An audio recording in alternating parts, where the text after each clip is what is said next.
Përshëndetje, shikues të Report TV, jemi sërish së bashku drejt për së drejti për të ndalur sot me të ftuarin e ditës në një bisedë e cila vërtitet rreth miratimit të statutit të ri të Partisë Demokratike, pasi gjatë ditës së sotme është mbledhur Kuvendi Kombëtar i Partisë Demokratike për të miratuar këtë statut. Ne kemi ndjekur me zhvillimet, me informacione, gjithashtu e kemi ndjekur edhe live pjesën më të madhe të këtij takimi dhe mbi të gjitha të kësaj mbledhje të Kuvendit Kombëtar të Partisë Demokratike për të diskutuar, për të komentuar rreth miratimit të statutit të ri. Unë jam në studio me të ftuarin për sot, zotin Eno Bozdo, Sekretari Organizativ në Partinë Demokratike. Përshëndetje dhe mirë se erdhët. Faleminderit për ftesën, mirë mbrëma. Do diskutojmë sot për një temë e cila ka qenë temë dite, ka qenë tepër e rëndësishme dhe ne kemi ndjekur vazhdimisht me informacionet, gjitha zhvillimet dhe gjitha detajet e Kuvendit Kombëtar të Partisë Demokratike. Kuvendi Kombëtar i Partisë Demokratike miratoi sot statutin e ri, i cili fuqizon kompetencat e kryetarit zotit Lulzim Basha, por ndërkohë ka pasur edhe kritika se ky statut merr kontrollin e Partisë Demokratike. Si e komentoni ju këtë? S'parim lejonit të korektoj diçka. Statuti i ri nuk fuqizon kompetencat e Lulzim Bashës.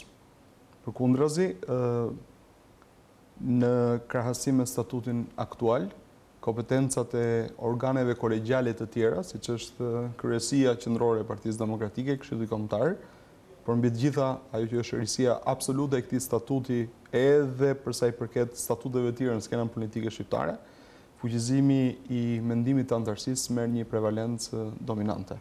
Pra, kompetencat e kryetarit në krahasim me statutet historike të Partisë Demokratike janë ato që kanë qenë, nuk kanë lëvizur. As pak. Mjafton të shikoni në mënyrë historike se çfarë të drejtash, detyrimesh, obligimesh ka patur kryetari i Partisë Demokratike dhe ju do shikoni se pak a shumë jemi pothuajse në të njëjtin nivel. Çfarë ka ndodhur është fuqizimi i rolit të kryesisë së Partisë Demokratike, dhe më lejoni të sqaroj këtu, Partia Demokratike kalon në një kryesi, le të themi, gati elitare, thellësisht politike, të zgjedhur, jo kryesi për shkak të detyrës, pra pozicion kryesi për shkak të detyrës siç ka qenë deri më sot, siç është tani, ende akoma, çka e bën peshën politike të kësaj kryesie edhe më të madhe. Dhe mbi të gjitha, kryetari ishte detyruar të konsultojë kryesinë në një sër procesësh, të cilat pavarësisht se ndodhin, nuk kanë qenë ndonjëherë të normuara. Hidhemi te Këshilli Kombëtar. Këshilli Kombëtar ruan të njëjtin formim, të njëjtat shifra, të njëjtat flukse, por merr të drejta mjaft më të mëdha mbi veten. Në një farë mënyre kontrollon kryetar dhe kryesi bashk. Dhe së fundmi, ajo që unë ju thash që është risia e këtij statuti, ka të bëjë me sanksionimin tashmë në statutin e ri të Partisë Demokratike, konsultimi nëpërmjet mekanizmit një antar një vot, të mendimit të antarësisë për sa i përket të zgjedhjeve të Partisë Demokratike në zgjedhjet e përgjithshme, pra zgjedhjet politike.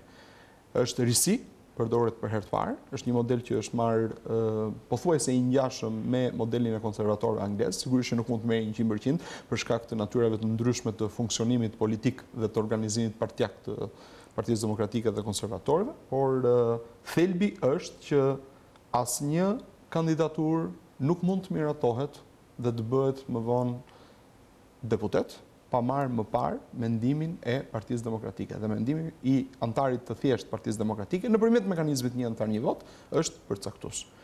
Kjo është shumë e qartë në statut, kështu që i rikthehem asaj që ju thatë, nuk ka ndryshim në peshën dhe rolin e kryetarit. Pra, kryetari kundrejt të tërës. Kryetari ruan po të njëjtat të drejta, detyrime, përgjegjësi kundrejt partisë. Siç ka patur gjithmonë kryetari i Partisë Demokratike në gjitha në mënyrë të tillë nga grupi kritik. Por fuqizohen organet kolegjiale dhe fuqizohet shumë vendimarrja nëpërmjet marrja e mendimit të antarësisë, nëpërmjet mekanizmit një antar një vot. Kjo e bën peshën e kryetarit më relative. Pra, jo aq të fortë, është check and balance, është çështja e kontrollit të kryetarit nëpërmjet mekanizmave kolegjiale. Kjo për hir të vërtetës, për të sqaruar një herë mirë se çfarë ka ndodhur eksaktësisht me statutin e Partisë Demokratike. Ky statut i ri, i cili është miratuar gjatë ditës së sotme me mbledhjen e Kuvendit Kombëtar të Partisë Demokratike, Ju mendoni se do të forcoj unitetin e Partisë Demokratike apo ka krijuar përçarjen Partinë Demokratike, pasi është ai grupi kritik i cili nuk ishte sot pjesëmarrës në Kuvendin Kombëtar të Partisë Demokratike, i cili ka reaguar si zoti Selami, zonja Topalli, Bode, Imami? Shikoni, së pari bashkimin apo përçarjen do të ishte tepër të themi që e krijon thjesht një statut. Nuk është e mundur ta krijojë një statut. Statuti duhet parë për atë që është. Statuti është rregullat bazë të lojës së një organizate, në këtë rast një organizate politike, një partie demokratike, siç është Partia Demokratike. Në këtë statut, pse kemi mbritur ne në këto risi të statutit? Për çfarë arsye ne mbritëm në këtë lloj mekanizmi? Për çfarë arsye fuqizuam rolin e kryesisë? Për çfarë arsye fuqizuam rolin e Këshillit Kombëtar? Për çfarë arsye ne vendosëm të marrim mendimin nëpërmjet mekanizmit një antar një vot tek antari i thjeshtë i Partisë Demokratike, sepse situata që kaluam, ngjarjet që rodhen, veçanërisht të gjitha opinionet dhe mendimet që morëm gjatë procesit, në ndërtuam një proces të tërë të analizës dhe konsultimit me antarësinë pas rezultatit të zgjedhjeve të qershorit të vitit të kaluar, na çuan detyrimisht, ka qenë një kërkesë e përgjithshme për të gjendur mekanizma që vendimarrja të ishte më kolegjale, që antarësia të ndihej më e përfshirë dhe të gjendej mekanizmi që mendimi i antarësisë të përçojë pra nga antari më i thjeshtë deri tek kryetari që është niveli më i lartë i hierarkik i Partisë Demokratike. Pra ka një logjik e tëra. Si e tillë është një dokument që sankcionon rregulla loje. Në këtë rast sa rregulla loje të ndryshme për të balancuar pushtetet, për ta çuar Partinë Demokratike te një balancë më të mirë dhe për të nxitur antarësinë dhe vendimarrjen kolegjale. Me të thënë këtë, duhet të themi gjithashtu që kjo përcakton deri diku, pra është një kusht i nevojshëm, por jo i domosdoshëm për të arritur atë që i quani bashkim apo jo. Bashkimi kërkon vullnet politik, dhe vullneti politik është i vështirë të shkruhet në një statut. Mund të kesh statutin më të mrekullueshëm në botë dhe mund mos kesh vullnet politik. Dhe mund të kesh një statut i cili mund të jetë ndër më të thjeshtët, më pak komplikuar, që nuk parashikon asgjë, dhe të kesh vullnet politik për të bashkuar. Dhe unë besoj që sot PD-s i duhen të dyja. I duhen jo vetëm një statut i mirë, sepse duhet të shohim në mënyrë kritike çfarë ndodhi me ne dhe çfarë mund të bëjmë që të mundsojmë që këto ngjarje të mos ndodhin përsëri, por nga ana tjetër na duhet dhe vullneti politik për të bashkuar. Pse? Jo bashkim për hir të bashkimit dhe jo bashkim për të lënë me një anë kritikat. Ju e pat sot është transmetuar sipas informacioneve që un kam gjithçka live në kohë korrente. Edhe ata që kritikuan Partinë Demokratike, Lulzim Bashën apo persona të tjerë, edhe ata që e lavdëruan. Pra, nuk është kjo, nuk është thelbi për të shuajtur kritikën, por kërkohet bashkim sepse situata politike, situata e vendit, situata ekonomike, situata sociale, vështirësitë e panumërta që Shqipëria përballë një mazhorance që është gjithmonë më shumë agresive, që ka humbur sensin e realitetit dhe që i ka shkaktuar probleme dhe vazhdon të shkaktojë vendit probleme të njëpasnjëshme, demokratët duhet bashkohen. Duhet bashkohen sepse unë mendoj që lufta politike ka një objektiv kryesor: rrëzimi e Edi Ramës nga pushteti. Dhe them që ky bashkim nuk realizohet me asnjë lloj statuti, vetëm me dëshirën e mirë për të rrëzuar këtë qeveri. Pra, sado i mrekullueshëm të jetë statuti, ai që nuk do të bashkohet dhe kjo është vendimarrje politike. I tejkalon rregullat e shkruara të lojës, sado të mira që të jenë, në formën e një statuti apo të një dokumenti tjetër. Ju mendoni që është një statut i mirë i cili mund të bashkojë Partinë Demokratike dhe mund të nxjisë vullnet mirë për të bashkuar? Shikoni, unë mendoj që çdo kohë profesion një realitet të ndryshëm politik dhe kërkon rregulla të ndryshme loje. Për kohën që po kalojmë, për sfidat që Partia Demokratike ka kaluar, për sfidat që Partia Demokratike pret përpara, unë besoj se ky është një statut pune shumë i mirë. Pse? E them edhe një herë sepse nuk erdhi si rrufen qell të pastër të një dëshirë të një grupi 5 apo 10 njerëz që u kujtuan papritur që duhej ndryshuar statuti dhe hajde se po ndryshojmë statutin. Përkundrazi, ka qenë një kërkesë e përsëritur e antarësisë, të cilët u morën gjithashtim gjatë procesit të analizës që ne bëm, nga shtatori deri në dhjetor të vitit të kaluar, një kërkesë e personave, grupeve që paraqitën mendime alternative, platforma alternative, kërkesa të tjera, por dhe nga fakti i ngjarjeve se si rodhen më njëherë pas zgjedhjeve të qershorit 2017.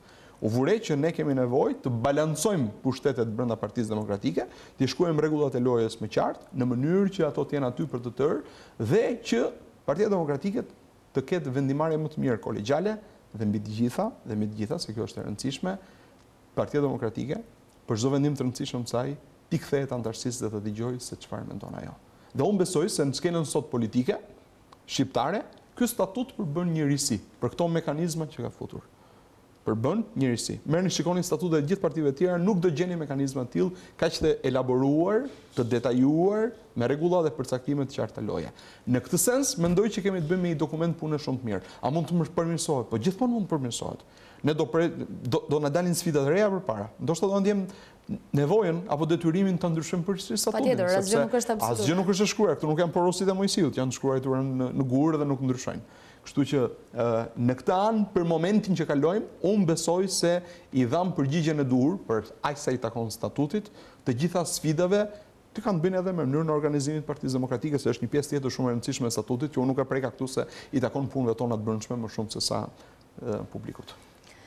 Ka diçka interesante te ky statut i ri i cili është miratuar gjatë ditës së sotme, është neni 27 i statutit të ri të Partisë Demokratike, ku saktësohet shprehimisht se kryetari i Partisë Demokratike, zoti Basha, mund të ushtrojë pushtetin e sanksioneve statutore dhe strukturave të partisë për përjashtimin e anëtarëve të Partisë Demokratike, të cilët tradhtojnë partinë, dëmtojnë interesat e saj elektorale apo thyejnë rregullat e tjera etike të parashikuara në statut dhe rregulloret e brendshme. Pra, sipas kësaj, Basha me përkrahjen e kryesisë mund përjashtojë këtë nga Partia Demokratike, ka folur zoti Selami për këtë madje duke e krahasuar atë me Partinë Demokratike të periudhës 95. Unë ndoqja fjalën e zotit Selami me kujdes. Ai bëri shumë konstatime që nuk ishin as pak të sakta. Ky ishte një konstatim flagrant as pak i sakt. Më lejoni ta them këtë gjë. Ta kisha ditur që do më bënit një pyetje, do kisha marrë dhe statutin me vete. Nuk bëhet fjalë që Basha mund të përjashtojë dhe në asnjë të statutit mund thuhet Basha përjashton. Jo vetëm Basha nuk përjashton, pas kryesia nuk përjashton. Statuti i Partisë Demokratike, ky statut që sapo miratuam, ashtu si dhe statuti që kemi ende, që i kishim deri dje në fuqi, si dhe çdo statut i Partisë Demokratike në këto vite, si çdo statut i një partie moderne, përmban masa disiplinore, të cilat sqarohen me një rresht të vetëm. Antari për shkelje të rënda të disiplinës mund të pezullohet ose mund të përjashtohet. Çfarë mund përfshim te këto shkelje? Këto janë të gjitha çështje që kanë lidhje me qëndrimin politik të antarit apo të drejtuesit. Pra, një rast që është diskutuar është çfarë do bëhet me antarët e Partisë Demokratike, të cilët në fushat elektorale kanë vajtur e kanë punuar për forca të tjera kundërshtare. Ky është një rast i cili kërkon të debatohet. Domethënë, mendimi ka qenë midis qoftë përjashtimit, qoftë të pezullimit. Por po ju them diçka. Meqense më kanë rasti që të merrem me disa statute të tjera të partive të CDU-s gjermane, konservatorëve anglez. Nuk ka parti serioze sot, ashtu siç është një set rregullash loje që nuk parashikon minimalisht çfarë ndodh për thyrje të rënda të disiplinës. Të disiplinës grupit parlamentar, të disiplinës partisë, për disiplinës procedurale të partisë, sepse partia është vërtet një bashkim vullnetar i njerëzve, por mbi të gjitha ka rregulla. Pra, për t'ju kthyer pyetjes tuaj, ajo që ju lexuat nuk është fare e tillë dhe këtë ju a them me siguri të plot. Do desha që të kisha statutin me vete t'ju lexoja. Është i njëjti nën që nuk ka ndryshuar as edhe një presje. Pra, ky nen që ju cituat ndodhet në statutin që ishte deri dje në fuqi dhe ndodhet praktikisht copy and paste, pra e kopjuar dhe e vënë atje, si në gjithë statutet e Partisë Demokratike që nga themelimi i saj. Sepse është normale që në një organizat kur thyen rregullat të ketë masa disiplinore. Gjatë hartimit të këtij statuti ne tentuam ose më saktë debatuam dhe marrjen e një statutit, e një nenit të statutit të CDU-s, që ishte dëmi ndaj partisë. Statuti i CDU-s, i demokracisë të madhe perëndimore, i partisë Angela Merkel, ka një nen veçantë që e konsideron dëmi i partisë, ndaj partisë. Kur antari i shkakton dëm partisë. Me disa raste që janë përgjithsisht qëndrime politike, por dhe qëndrime të shkeljes së rënd të ligjeve të vendit. Pas debateve të shumta ne menduam që ky nen nuk duhej futur pikërisht për të mos hapur asnjë lloj dere apo deriçke, për dikë që do të shfrytëzojë diçka për të përjashtuar njerëz.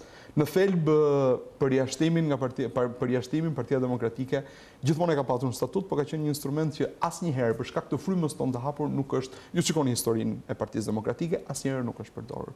Kështu që unë mendoj që çfarë u pretendua sot nga zoti Selami ishte në rastin më të mirë thellësisht e pasakt.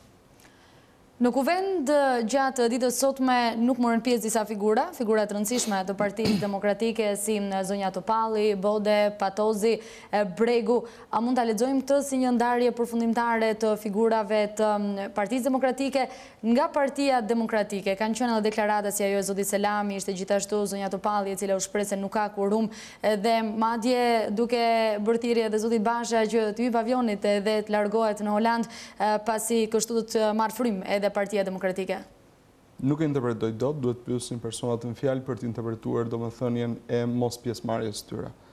Por me të thënë këtë duhet të them që sot kuvendi i Partisë Demokratike provoi edhe një herë që kjo është një forcë absolutisht shumë e hapur, që ka vend për të gjithë, që ka vend si për ata që e duan, pse jo e adhurojnë, e mbështesin Bashën pa kushte, ashtu si për ata që nuk e duan dhe nuk e mbështesin Bashën në asnjë vendim të tij. Ju e pat, fare kollaj, sepse të gjithë ata që kërkuan fjalën debatuan, ndërmjet cilëve dy, zoti Selami njëri prej tyre ishte kritik i fortë i zotit Basha dhe udhëheqësve të tjerë të partisë për mënyrën se si sipas tij janë zhvilluar ngjarjet e Partisë Demokratike. Zonja dhe zotrinjt në fjalë, nëse do të ishin qenë në gjë që unë do ta dëshiroja, në kuvend sot do kishin gjithë mundësinë që të merrnin fjalën dhe të flisin demokratëve. Kjo gjë nuk ndodhi. Sot ishin demokratët e Shqipërisë. Ai ka qenë një kuvend i demokratëve të Shqipërisë. Më shumë se 5000 veta të pranishëm, në një sallë të mbushur tej, në kushte as pak të thjeshta qoftë edhe për shkak temperaturës shumë të lartë, qoftë edhe të kapacitetit dhe sallës të mbushur plot. Megjithatë, këta njerëz erdhën, lanë punët e tyre, lanë familjet, erdhën, nganjëherë edhe në vështirësi ekonomike, për të marrë pjesë në atë që është celebrimi, festa e një partie. Jo thjesht sepse ne ndryshuam statutin, miratuam një statut të ri, por është një eveniment për partinë, mbledhja në një kuvend. Dhe aq më tepër mënyra për të kontaktuar udhëheqësit e partisë dhe për dëgjuar në vetë të parë çfarë mendon njëri dhe çfarë mendon tjetri. Dhe unë besoj se sot kjo parti tregoi që është një parti e hapur, parti e njerëzve. Jo më kot seanca e parë e punimeve të kuvendit, ishte një seancë ku nuk folën politikanët vetëm, folën njerëzit e thjeshtë. Folën ata që në jetën e përditshme kanë halle pafund. Nuk ishte listë zauruese, sepse këtu ndoshta çdo njeri ka problem vetvete, por unë besoj se kategoritë kryesore, dhe veçanërisht atje ku mbështetet fort Partia Demokratike, të përndjekurit, biznesi i vogël e i mesëm, gjetën hapësirën e tyre për të shprehur dhe për të drejtuar audiencës, nuk janë anëtarë të Partisë Demokratike ata që folën, dhe për të marrë dhe mbështetje nga audiencë. Pra, ka qenë në një farë mënyrë një eveniment ku fokusi ka qenë tek hapja, tek qytetari. Madje edhe po dëgjoni pastaj edhe me kujdes fjalën e zotit Basha, do kuptoni që ishte një fjalë si gati para elektorale. U përqendrua veçanërisht në premtimet për situata të caktuara, për luftën kundër krimit, korrupsionit, për ekonominë, për ndihmën ekonomike. Pra, unë besoj se për të gjithë ata që kanë humbur, që nuk morën pjesë sot në kuvendin e Partisë Demokratike, është një shans i humbur. Një shans i humbur jo vetëm për ta, por një shans i humbur edhe për atë që ju e quajtët bashkim të Partisë Demokratike. Unë do të dëshiroj shumë që të ishin, aty ka vend për gjithë, secili mund të thotë mendimin e tij, në fund ditës vendosin anëtarët e mandatuar në këtë rast kuvendit. Duke qëndruar tek grupi i kritikëve, i quajtur tashmë, ju tha që ose mund të mbështesin zotin Basha, ose mund të mos mbështesin zotin Basha. Mbase ju gjithmonë mund të mbështetet lideri, por të paktën mund të mbështetet partia. Partia është domosdoshme të mbështetet. Lideri shkon dhe vjen, Lulzim Basha shkon dhe vjen, Eno Bozdo, të gjithë të tjerët që jemi në pozicionet larta drejtuese, shkojnë dhe do vinë. Kjo parti është një parti që do të jetojë 20, 30, 40 edhe 70 vite për sa kohë do jetë kjo histori e Shqipërisë moderne. Prandaj dhe obligimi për të bërë diçka të mirë për këtë parti i tejkalon, nuk po them interesat tona personale, se mbase merren si slogan, tejkalon çdo lloj problematike që ne mund të kemi mes vetes tonë. Dhe veçanërisht, ne nuk jemi parti që jemi në pushtet. Tani nuk jemi duke ndarë atë administruar pushtetin. Ne jemi një parti që sot ndodhemi me mazhorancën më të sofistikuar në thonjza, më të elaboruar në thonjza, që ka kapur krimin dhe jo krimi atë, që ka kapur korrupsionin dhe jo korrupsioni atë, ndonjëherë. Nga kjo anë, pavarësisht se kur e krahasoj me opozitën e vitit 97, se unë mbaj mend fare mirë atë lloj opozite, ajo ka qenë opozitë shumë e ashpër, në mënyrë absolute.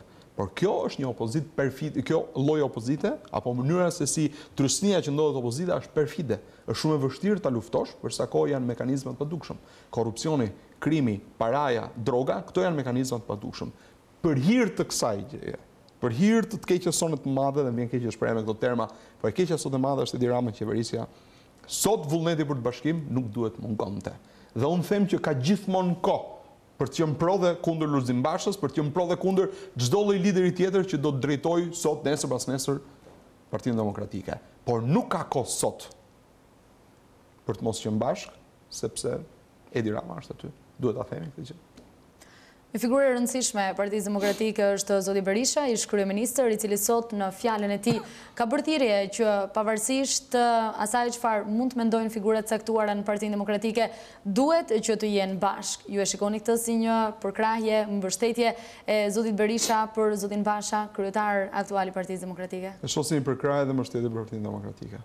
Nuk ka asgjë surprizë në këto që ka deklaruar zoti Berisha sot, sepse është një qëndrim konstant i tij. Ai ka thënë Partia Demokratike duhet të mbledhë të gjitha kontributet. Madje e ka hapur lojën, ka thënë që nga viti 1991 dhe deri më sot. Sepse një gjë është e vërtetë. Kur kjo parti është e lirë, është e fortë, është e mbar, nuk ka mazhorancë si t'i bëj ballë. Kur kjo parti pastaj ndodhet në ditë vështira, me mazhorancë të tilla perfide, edhe ne detyrohemi të kalojmë ditë vështira.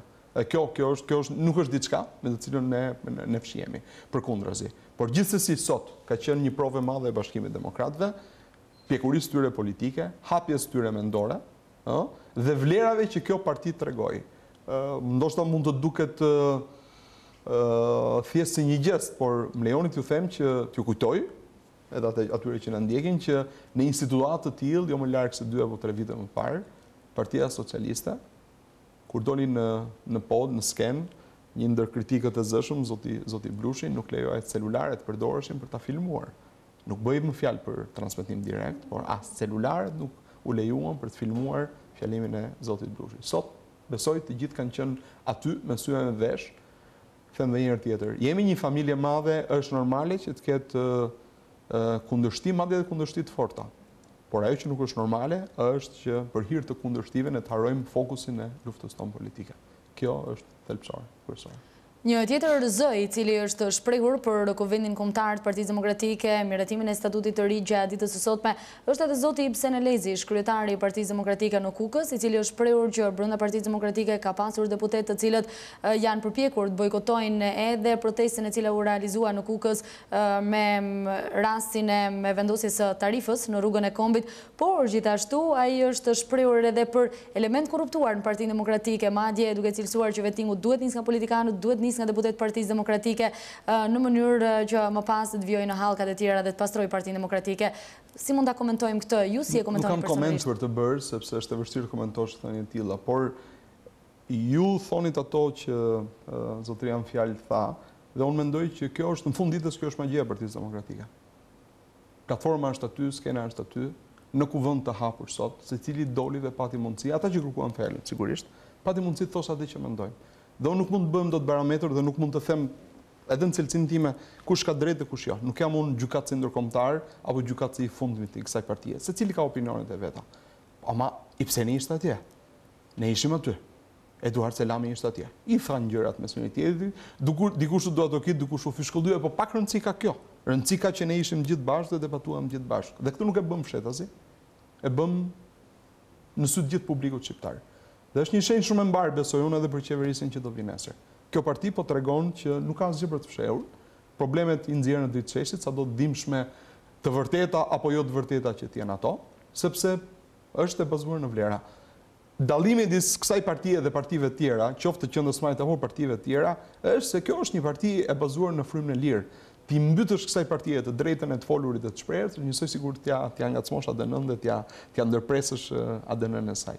Nuk është diçka që ndodh në mënyrë të natyrshme me demokratët. Demokratët kanë shumë zhvilluar sensin e të folurit, e sensurin dhe të thënë me zë të lartë, të opinionit tyre, si do që tjetë ai, qoftë edhe jo pro linjës zyrtare. E kanë shumë të egzageruar nga njëherë këtë gjë, por është çështje e vlerave të kësaj partie. Kështu që unë nuk marr përsipër të komentoj, them shumë mirë që ndodh, sepse ndodh mes nesh, ndodh jo e fshet, është një debat me të vërtetat pa vërtetat, apo pak rëndësi ka, këtë i gjykon publiku.